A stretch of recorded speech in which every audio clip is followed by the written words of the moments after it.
Hello everyone, এই ভিডিওতে আমি তোমাদের সাথে খুলনা ইউনিভার্সিটি সি ইউনিট নিয়ে কমপ্লিট একটা গাইডলাইন দেওয়ার চেষ্টা করব যে সি ইউনিটে তোমার কোন কোন ডিপার্টমেন্ট গুলো রয়েছে, এটা পরীক্ষার মার্ক ডিস্ট্রিবিউশনটা কিরকম, এবং তোমার এখানে নেগেটিভ মার্কিং কত বা কাট মার্কসটা কিরকম হতে পারে। পাশাপাশি তোমার এখানে কোন কোন স্ট্র্যাটেজি বা রেফারেন্স বইগুলো তোমরা ফলো করলে তোমার এই সি ইউনিটে তুমি একটা ভালো ডিপার্টমেন্টে চান্স পেতে পারবা।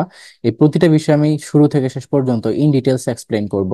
আর আমি নিজেও কিন্তু খুলনা ইউনিভার্সিটির স্টুডেন্ট ছিলাম, অর্থাৎ আমি যখন ফার্স্ট টাইম পরীক্ষা দিই তখন কিন্তু আমি খুলনা ইউনিভার্সিটিতে ভর্তি হই।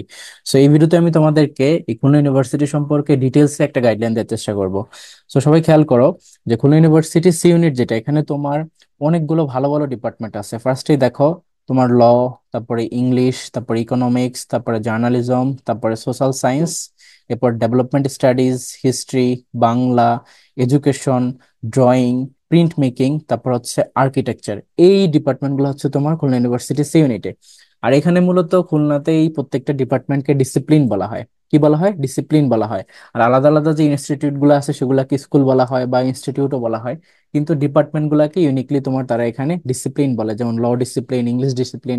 ইভেন আমি যখন খুলনা ইউনিভার্সিটি ছিলাম তখন ছিলাম আমি FWT ডিসিপ্লিন, অর্থাৎ ফরেস্ট অ্যান্ড রুট টেকনোলজি এই ডিসিপ্লিনে। সো খেয়াল করো তোমার এই যে খুলনা ইউনিভার্সিটি, এখানে তোমার কোন কোন গ্রুপ থেকে তোমরা এই শ্রেণীতে পরীক্ষা দিতে পারবে। সো তোমরা যারা সায়েন্সের তারাও এখানে ভর্তি পরীক্ষা দিতে পারতেছো, আর্টস এর তারাও দিতে পারতেছো, এবং কমার্স তারাও পরীক্ষা দিতে পারতেছো। এবং তোমাদের যে মেরিট সেই অনুযায়ী তোমাদেরকে কিন্তু সাবজেক্ট গুলো দেওয়া হবে বা ডিপার্টমেন্ট গুলোর জন্য অ্যালট করা হবে। তো ফার্স্টে খেয়াল করো যেখানে টোটাল কত সংখ্যক সিট আছে।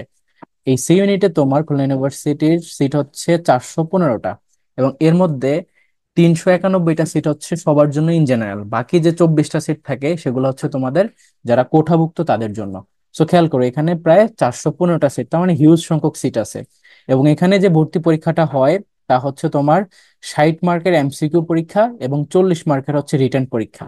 তো এখানে যে 60 মার্কের পরীক্ষা এটার জন্য তোমরা 1 ঘন্টা সময় পাচ্ছ, এবং 40 মিনিটের রিটেন এটার জন্য তোমরা 1 ঘন্টা সময় পাচ্ছ। বা হয়তো এমসিকিউতে আরেকটু বেশি থাকতে পারে। বাট তোমাদের এই যে পরীক্ষাটা হবে টোটাল 2 ঘন্টা ডিউরেশনে, অর্থাৎ এই যে 100 মার্কের পরীক্ষাটা হচ্ছে 60টা মার্ক এমসিকিউ এবং 60টা মার্ক হচ্ছে তোমার রিটেনে। এখানে টোটাল টাইম পাচ্ছ তুমি 2 ঘন্টা, যেখানে তোমার এই যে 100 মার্ক এটার উপর বেসিস করেই তোমাদের মেরিটটা দেওয়া হবে।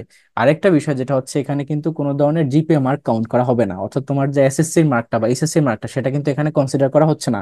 তোমার এই যে পরীক্ষাতে যে মার্কটা আসবে এইটার উপর বেসিস করেই তোমাদের মেরিটটা শো করবে। তার মানে তোমাদের যাদের রেজাল্ট কোনো কারণে এর আগে এসএসসি তে একটু কম আছে, তারা কিন্তু খুলনা ইউনিভার্সিটিতে একটা টপ নোচ মেরিট হোল্ড করতে পারো তোমাদের এই যে পরীক্ষাতে প্রিপারেশন দিয়েই। এরপর দেখো এখানে নেগেটিভ মার্কিং হচ্ছে 0.25, অর্থাৎ 25% নেগেটিভ মার্ক, যেটাকে আমরা 100 দ্বারা ভাগ করলে 0.25 চলে আসে। অর্থাৎ প্রতি 4টা ভুলের জন্য তোমার 1 মার্ক কাটা হবে। একটা ভুলের জন্য 0.25, দ্যাট মিনস 4টা ভুলের জন্য তোমার 1 মার্ক কাটা হচ্ছে। আর এই যে দেখো কাট মার্কসটা কিরকম হতে পারে। তো যেহেতু তোমার এখানে কাট মার্কসটা হচ্ছে আমরা এমসিকিউ দিয়ে হিসাব করতেছি, দ্যাটস ওয়াই দেখো এটা হচ্ছে 36 থেকে 40 এই মার্কের মধ্যে তোমার কাট মার্কস হয়ে থাকে। কেন এইটুকু বলতেছি? দ্য রিজন ইজ খুলনা ইউনিভার্সিটির কোশ্চেন কিন্তু অনেক স্ট্যান্ডার্ড হয়, এখানে লিটারেচার আসে, এখানে তোমার বাংলা এবং ইংলিশ দুইটাই লিটারেচার আসে, আর কোশ্চেন গুলো একটু অ্যাডভান্স স্ট্যান্ডার্ড থাকে। দ্যাটস ওয়াই তোমার এখানে দেখো 36 থেকে 40 এটা হচ্ছে তোমাদের কাট মার্কসটা হতে পারে। আর কাট মার্কস মানে কি, যে লাস্ট কোন মেরিটে বা লাস্ট কত মার্কে গিয়ে তোমার চান্সটা হচ্ছে। তো ওয়েটিং থেকে বা এভাবে কনসিডার করতে করতে আমি যেটা বলবো যে 36 থেকে 40 এর মধ্যেই তোমার এমসিকিউ মার্কটা থাকতে পারে।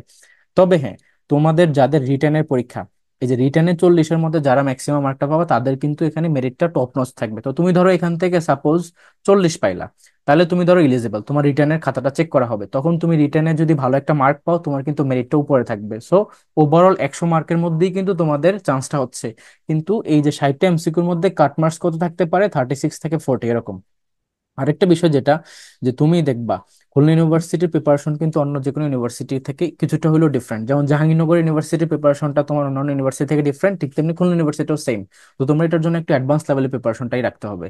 এখন চলে আসো এখানে যে মার্ক ডিস্ট্রিবিউশনটা তাহলে কিরকম। এই যে তোমার যে 60 মার্ক, 60 মার্কের মধ্যে বাংলা থেকে 20, ইংলিশ থেকে 20 এবং জিকে থেকে 20, এখানেই টোটাল 60 মার্ক। এবং যেটা হচ্ছে তোমাদের রিটেন পার্ট, সেখানে শুধুমাত্র বাংলা এবং ইংলিশ থেকেই তোমাদেরকে কোশ্চেন করবে।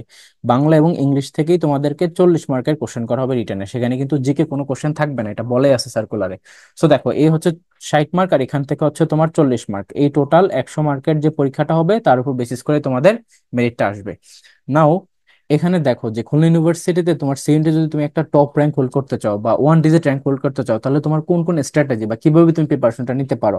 সো তোমাদেরকে যেহেতু এখানে বাংলা, ইংলিশ এবং জিকে তিনটা সাবজেক্ট থেকে কোশ্চেন করতেছো, তাই বাংলার মধ্যে তোমরা ফার্স্ট পেপারটাকে অনেক ভালোভাবে পড়বা। কারণ ফার্স্ট পেপার থেকেও দেখা যায় যে প্রায় 50% না হলেও 40% বা এরকম কাছাকাছি রেঞ্জে একটা মার্ক থাকে। তো এতগুলো এমসিকিউ যেহেতু বাংলা ফার্স্ট পেপার থেকে আসতেছে, আর এটা যদি তুমি পড়ে ফেলো, এখান থেকে পুরো মার্কটা এনশিওর করা যায়। আর এখান দিয়েই কিন্তু অন্যান্য স্টুডেন্ট থেকে তুমি আগে থাকতে পারবা, তাই এটা। আর গ্রামারও কিন্তু সব টপিকই পড়া লাগবে, কোনো কিছু তুমি বাদ দিতে পারবে না। এই যে এখানে ফার্স্ট পেপারের মধ্যে তোমার এখানে বলা আছে যে পাঠ্যসূচি অনুযায়ী কোশ্চেন করবে, ইংলিশ এবং বাংলা যে পাঠ্যসূচি এইচএসসি সেটা অনুযায়ী কোশ্চেন করবে, অর্থাৎ তারা বোঝাতে চাচ্ছে যে শর্ট সিলেবাস থেকে। বাট টু বি অনেস্ট, এখানে কিন্তু শর্ট সিলেবাস ফলো করবে না, তোমাদেরকে ফুল সিলেবাসটাই পড়তে হবে। তো এটা যদি এরকম ভাবে বলা থাকে যে পাঠ্যসূচি, তার মানে তোমাদেরকে ধরে নিতে হবে এটা ফুল সিলেবাস। তো এখানে গদ্যের মধ্যে 12টা, পদ্যের মধ্যে 12টা, এবং সহপাঠ্য যে অংশটা সেটাকেই তোমাদেরকে প্রায়োরিটি দিয়ে পড়তে হবে। এবং গ্রামারের মধ্যে যেটা, গ্রামারের মধ্যে তোমাদের হচ্ছে ব্যাকরণগত ইতিহাস, ভাষার ইতিহাসের পরে ধ্বনি পরিবর্তন, সমাস, কারক বিভক্তি, সন্ধি, উপসর্গ, অনুসর্গ, তারপরে ক্রিয়ার কাল বা সেন্টেন্সের যে হচ্ছে তোমার কোনটা কোন ধরনের বাক্য, সরল, তারপর যৌগিক, তারপর মিশ্র, এই জিনিসগুলো সম্পর্কে ভালোভাবে আইডিয়া রাখতে হবে। বিরক্ত শব্দ সম্পর্কে রাখতে হবে, বচন, কাল, এগুলো সম্পর্কে জানতে হবে। তো গ্রামারের কোনো টপিকই কিন্তু তুমি নেগলেক্ট করতে পারবে না, অলমোস্ট সবই পড়তে হয়। অ্যান্ড লিটারেচারের মধ্যে তোমার যেটা হচ্ছে প্রাচীন যুগ, তার মধ্যে ধরো চর্যাপদ সম্পর্কে ডিটেলসে পড়তে হবে তোমাদেরকে। মধ্যযুগের মধ্যে ধরো আরাকান রাজসভা, তারপর পুঁথি সাহিত্য, মুর্শিয়া সাহিত্য, এছাড়া তোমার অন্যান্য যে সকল প্রমিনেন্ট যে সকল অর্গানাইজেশন গুলো ছিল বা ওই সময়ের যে পিরিয়ড গুলো ছিল সেগুলোকে পড়তে হবে। আর আধুনিক যুগের মধ্যে যদি বলি, সেখানে কিছু প্রতিষ্ঠানের নাম আসবে, যেমন বাংলা একাডেমি, বঙ্গীয় সাহিত্য পরিষদ, বা হচ্ছে ধরো মুসলিম সাহিত্য পরিষদ, এই ধরনের যে জিনিসগুলো, এগুলো থেকে কোশ্চেন আসতে পারে। এছাড়া যে সকল প্রমিনেন্ট রাইটার আছে, যেমন ধরো তোমার হচ্ছে মাইকেল মধুসূদন দত্ত, বঙ্কিমচন্দ্র, তারপর বিভূতিভূষণ, মানিক বন্দ্যোপাধ্যায়, তারপর হচ্ছে তোমার বেগম রোকেয়া, তারপর হচ্ছে তোমার এই যে কাজী নজরুল ইসলাম, রবীন্দ্রনাথ ঠাকুর, তারপর প্রমোদ চৌধুরী, শরৎচন্দ্র, তারপর হচ্ছে অন্যান্য যে সকল যারা আছে তাদের যে সাহিত্যকর্মগুলো, এগুলো তোমাদেরকে একটু ডিটেলসে পড়তে হবে, বা তাদের যে জীবনীগুলা বা কবি পরিচিতি গুলো, এগুলো ভালোভাবে পড়তে হবে। তারপর চলে আসা হচ্ছে তোমার ইংলিশের ক্ষেত্রে। ইংলিশের মধ্যে তোমাদেরকে এখানে গ্রামারের মধ্যে কিন্তু সব টপিকই পড়তে হয়, কোনো টপিকই তুমি বাদ দিতে পারবে না। কেন বাদ দিবা না? কারণ খেয়াল করে দেখো, এখানে কিন্তু রিটেনের জন্য তোমাদেরকে প্রিপারেশন নিতে হবে, তাই এটা পড়বা। আর আরেকটা বিষয়, ভোক্যাব, ভোক্যাব কিন্তু বাংলার মধ্যেও আছে। বাংলার মধ্যে ভোক্যাবের মধ্যে কোন কোন জায়গাটা ইম্পর্টেন্ট, যেমন তোমার বাগধারা, এক কথায় প্রকাশ, তারপর হচ্ছে তোমার যেটা শব্দ ভান্ডার, যে কোনটা কোন শব্দ, এগুলো, তারপর সমর্থক শব্দ বা শব্দার্থ, এগুলো একটু ভালোভাবে পড়তে হবে। এন্ড দেন দেখো, এই যে ইংলিশ গ্রামারের মধ্যে তোমার যেগুলো আছে, যেমন পার্সোনাল আইডেন্টিফিকেশন, তারপরে তোমার হচ্ছে clause and phrase identification, right form verb, subject verb agreement, conditional, gerund participle infinitive, তারপর হচ্ছে ধরো তোমার sentence correction, pin point error, তারপরে ইনভার্সন, ড্যাংলিং মডিফায়ার, তারপরে অ্যাফার্মেটিভ নেগেটিভ এগ্রিমেন্ট, ঠিক আছে, এই জিনিসগুলা। তারপর হচ্ছে তোমাদের যে চিরচেনা কিছু টপিক, যেমন tag question, voice change, narration, sentence correction, এগুলো তোমাদেরকে অনেক ভালোভাবে আয়ত্ত করতে হবে। আর ইংলিশ গ্রামার হচ্ছে এমন ভাবে তোমাদের পড়া উচিত যেন তুমি যে কোনো সময় যে কোনো ভাবে কোশ্চেন আসুক তুমি সলভ করে আসতে পারো। কেননা ইংলিশের প্রিপারেশন যাদের খারাপ থাকে তারা কিন্তু এডমিশন টেস্টে অনেক পিছিয়ে থাকে। তো আমাদের ব্যাচে মূলত আমরা প্রতিটা জিনিস তোমাদেরকে এমন ভাবে শেখাবো যে তুমি আইসা এমন বলতে পারবা যে হচ্ছে ভাইয়া, এখানকার যে কোশ্চেন গুলো আসছে আমি সবগুলোই সলভ করে আসতে পারছি। অনেকে আইসা বলবে যে কি জানো, যে হচ্ছে ভাইয়া কমন পাইছি, কমন পাইছি। তো অ্যাকচুয়ালি কমন পেয়ে কিন্তু এডমিশনে পোলাপান ভালো করে না, পোলাপান ভালো করে যে আনকমন কোশ্চেন কোনটা ছিল সেটা তুমি সলভ করে আসতে পারছো কিনা। কারণ ওটা কমন পড়ে না, তাও তুমি পারছো, কারণ একটা এডমিশন টেস্টে কোশ্চেনও দেওয়া থাকে, সাথে 4টা উত্তরও দেওয়া থাকে, তার মধ্যে একটাকে বাছাই করতে হয়, যে একটা কারেক্ট অ্যান্সার, বাকিগুলা ভুল। তো এই যে অ্যাবিলিটি, এই যে তোমার যে কোনো কোশ্চেন সলভিং অ্যাবিলিটি বা প্রবলেম সলভিং অ্যাবিলিটি, এগুলো গ্রো করে কখন, যখন তোমার বেসিক থেকে অ্যাডভান্স লেভেল একটা প্রিপারেশন হয়। তো আমি চাই যে এইটা এনশিওর করতে, যে তোমার কমন যেগুলো আসে সেগুলো তুমিও পারবে, অন্য কেউ পারবে, বাট যেগুলো আনকমন থাকবে সেগুলো যেন তুমি সলভ করে আসতে পারো তোমার অ্যাবিলিটি দিয়ে, সেই জিনিসটা আমি তোমাদেরকে গ্রো করতে চাই। তো এখানে গ্রামারে সবকিছুই পড়তে হবে। এরপরে ভোকেব গুলো ভালোভাবে পড়তে হবে। ভোকেবের মধ্যে কি কি থাকে? ইডিয়মস, ওয়ান ওয়ার্ড সাবস্টিটিউশন, তারপর তোমার হচ্ছে সিনোনিম, অ্যান্টোনিম, স্পেলিং, তারপর হচ্ছে অ্যাপ্রোপ্রিয়েট প্রিপোজিশন, গ্রুপ ভার্বস, এগুলো অনেক ভালোভাবে পড়তে হয়, তাহলে এর মধ্যে থেকেই কমন চলে আসে। এবং লিটারেচারের মধ্যে যেমন ধরো বিভিন্ন ধরনের পিরিয়ড ছিল, যেমন ভিক্টোরিয়ান পিরিয়ড, রেনেসান্স পিরিয়ড, তারপরে ইলিজাবেথান পিরিয়ড, রোমান্টিক পিরিয়ড, এগুলো থেকে কিন্তু তোমাদেরকে কোশ্চেন দেয়। আর বিগত বছরগুলোতেও কিন্তু খুলনা ইউনিভার্সিটিতে লিটারেচার থেকে প্রচুর কোশ্চেন দিছে, বেশ ভালো স্ট্যান্ডার্ড কোশ্চেন দিছে। এগুলো ভালোভাবে পড়তে হবে। এছাড়া তোমার বিভিন্ন ধরনের যে সকল রাইটারদের বিভিন্ন ধরনের বই আছে সেগুলো পড়তে হবে, বিভিন্ন ধরনের উক্তি আছে বা কোটেশন, সেগুলাকে কোনটা দিছে সেটা পড়তে হবে, কোন ডিউরেশনটাকে কি বলা হয়, নিকনেম গুলা কি, এগুলাকে ভালোভাবে পড়তে হবে। এন্ড দেন দেখো জেনারেল নলেজ। তো জেনারেল নলেজের ক্ষেত্রে যেহেতু এটা এমসিকিউতে আসতেছে, রিটার্নে আসবে না, তো এমসিকিউর জন্য বেশ ভালো একটা প্রিপারেশন নিতে হবে। আর তোমাদেরকে আমাদের ব্যাচে আমরা মূলত কমপ্লিট একটা বই ফুললি মার্ক করে দিচ্ছি, বাংলাদেশ পার্ট, ইন্টারন্যাশনাল পার্ট এবং রিসেন্ট পার্টে। ওই দাগানো পার্ট থেকেই তোমার বিউপিতে কমন, তোমার ঢাকা ইউনিভার্সিটিতে কমন, জাহাঙ্গীরনগরে কমন। এখন তুমি যদি খুলনা ইউনিভার্সিটি পরীক্ষা দাও এখানেও হুবহু কমন পাবা, কারণ ফুল একটা বই আমি নিজে মার্ক করছি যে কোন কোন জায়গা থেকে কোশ্চেন আসবে, কোন কোন জায়গা থেকে আসবে না। তো রিলেভেন্ট হইতে পড়াশোনা করলে অল্প সময়ের মধ্যে তুমি পুরো সিলেবাসটা কভার করতে পারতেছো। এট আ টাইম তোমার যে জিনিস যেই জায়গাতে এমফাসিস দেওয়া লাগে সেটা তুমি দিতে পারতেছো। তোমরা অনেকেই অনেক বই পড়ো, অনেকেই বলে যে ভাই এই বইটা শেষ করছি, ওই বইটা শেষ করছি, কিন্তু এইটা করলে হবে না। তোমাকে হচ্ছে কোন কোন জায়গাতে এমফাসিস দিয়ে পড়তে হবে, কোন কোন ইনফরমেশনটা ইম্পর্টেন্ট সেটাকে বুঝে পড়তে হবে। কারণ পরীক্ষায় ওই বই থেকেই কোশ্চেন আসে, তাও তুমি পরীক্ষায় হলে গিয়ে ভুল করে আসো, জাস্ট বিকজ তুমি বুঝতে পারো না যে কোন জায়গাটা ইম্পর্টেন্ট বেশি। তো এইটাই আমি তোমাদেরকে এখানে এনশিওর করার ট্রাই করবো, যাতে করে শর্ট টাইমের মধ্যে ফুল সিলেবাসটা কমপ্লিট করা যায়। আর অবশ্যই তোমাদেরকে এখানে একই সাথে তোমার আদার্স যে সকল ম্যাটেরিয়ালস গুলো আছে, শুধু যে একটা বই পড়াবো তা না, আমার এখানে সাবজেক্টিভ আলাদা আলাদা, যেমন ধরো জিকের মধ্যে যে সকল টপিক গুলো আছে, বাংলাদেশের পরিচয়, ইন্টারন্যাশনাল পরিচয়, তারপর হচ্ছে রিসেন্ট পার্ট, এরপরে ভূগোল, তারপরে তোমার হিস্ট্রি, তারপর তোমার হচ্ছে ইকোনমিক্স, তারপর জার্নালিজম, এই প্রত্যেকটা জিনিস টপিক ধরে ধরে আলাদা আলাদা ভাবে তোমাদেরকে আমি নিজে দাগে দাগে পড়াই। তো এখানে কোনো কিছু আর বাকি থাকে না। এট আ টাইম তোমাদেরকে মান্নাদের বইটা সলভ করানো হয়, অনেকে হয়তো এই বইয়ের নামও শুনে নাই, বাট এই বইটা খুবই ইম্পর্টেন্ট এই অ্যাডমিশনে ভালো করার জন্য জিকেতে। তারপর দেখো এই যে খুলনা ইউনিভার্সিটি সি ইউনিটের কোশ্চেন ব্যাংক তোমাদেরকে অবশ্যই কালেক্ট করে বিভিন্ন প্রিভিয়াস ইয়ারের কোশ্চেন গুলোকে সলভ করতে হবে। সেই অনুযায়ী একটা প্রিপারেশন রাখতে হবে। তুমি যে কোনো ইউনিভার্সিটি ভালো করতে চাও তুমি অবশ্যই কোশ্চেন ব্যাংকটাকে সলভ করবা। তো কোশ্চেন ব্যাংকের মধ্যে তুমি জয় করেও নিতে পারো, পান করেও নিতে পারো, যেটাই নাও যে কোনো একটা হলেই হবে। জাস্ট এখানে অ্যানালাইজ করতে হবে নিজেকে, এখানে তুমি হচ্ছে কোশ্চেন ধরে ধরে কোন টপিক থেকে আসছে সেটা সম্পর্কে একটু অ্যানালাইসিস করতে হবে, তাহলে দেখবে যে ভালো করছো। ঠিক আছে। তো এরপর চলে আসো যে বুক লিস্ট। অনেকেই তোমাকে বলো, অনেকে আমাকে ইনবক্সে বলো যে হচ্ছে ভাইয়া কোন কোন বইগুলো পড়বো। তো দেখো, বাংলার জন্য তোমরা যে বইটা পড়তে পারো, বাংলার জন্য তোমরা অভিযাত্রী বইটা পড়তে পারো। এখানে বাংলা প্রথম পত্র, বাংলা ব্যাকরণ সবটাই আছে, এবং যেটা হচ্ছে বিরোচন অংশ অর্থাৎ মুখস্থ পাঠ, সেটার জন্য তোমরা এটিএম বইটা পড়বা। আর ইংলিশের জন্য আমি যেটা সাজেস্ট করি সেটা হচ্ছে মাস্টার।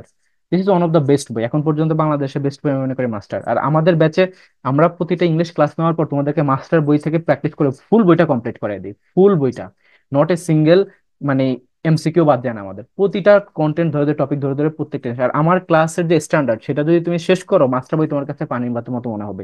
এটা আমি মিন করে বলতেছি। তুমি চাইলে আমার যে কোনো ফ্রি ক্লাস করে দেখো, ওই ক্লাসটা করে দেখে তুমি সেই টপিকটা ধরে মাস্টার বইটা সলভ করতে যাও, দেখবে যে তুমি প্রত্যেকটা এমসিকিউ বুঝতেছো। ঠিক আছে, আমি এমন ভাবে বুঝাই।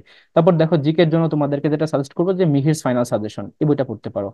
মিহিরস ফাইনাল সাজেশন, ঠিক আছে, এই বইটা থেকে পড়লেই হ্যানাফ হয়ে যাবে।